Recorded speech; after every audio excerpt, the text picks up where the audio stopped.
नमस्कार, मी कादंबरी जाधव आणि स्वागत आहे तुमच्या सर्वांचं माझ्या यूट्यूब चॅनलमध्ये. आपण भगवद्गीतेतील अर्जुन विषाद योगमधील आत्तापर्यंत 28 श्लोक त्याच्या स्पष्टीकरणासहित व लाईफ लेसनसहित पाहिलेले आहेत. तर आज आपण पाहणार आहोत 29वा श्लोक. तर राधे राधे म्हणून सुरुवात करूया.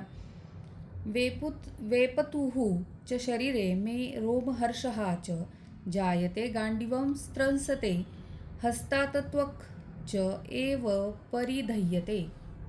म्हणजेच इथे अर्जुन म्हणतोय, माझ्या संपूर्ण शरीराला कंप सुटला आहे, माझ्या शरीरावर रोमांच उभे राहिले आहेत, हातातून गांडीव धनुष्य गळू लागले आहे आणि त्वचेचा दाह होत आहे.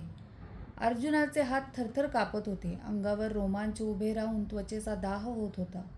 तो युद्धभूमीवर उभा असूनही आपल्या आप्तेष्ट नातेवाईकांना मारावे लागणार या विचारामुळे त्याच्या मनावर एवढा ताण आला होता की त्याचे फक्त शरीरच नव्हे तर त्याचे गांडीव धनुष्य, जे त्याचे बल आणि शौर्याचे प्रतीक आहे, तेही त्याच्या हातातून निसटू लागले होते. तर हाच या श्लोकाचा अर्थ होता. आता ह्याच्यावरून काय लाईफ लेसन मिळतो तो पुढच्या व्हिडिओमध्ये बघू. तोपर्यंत धन्यवाद.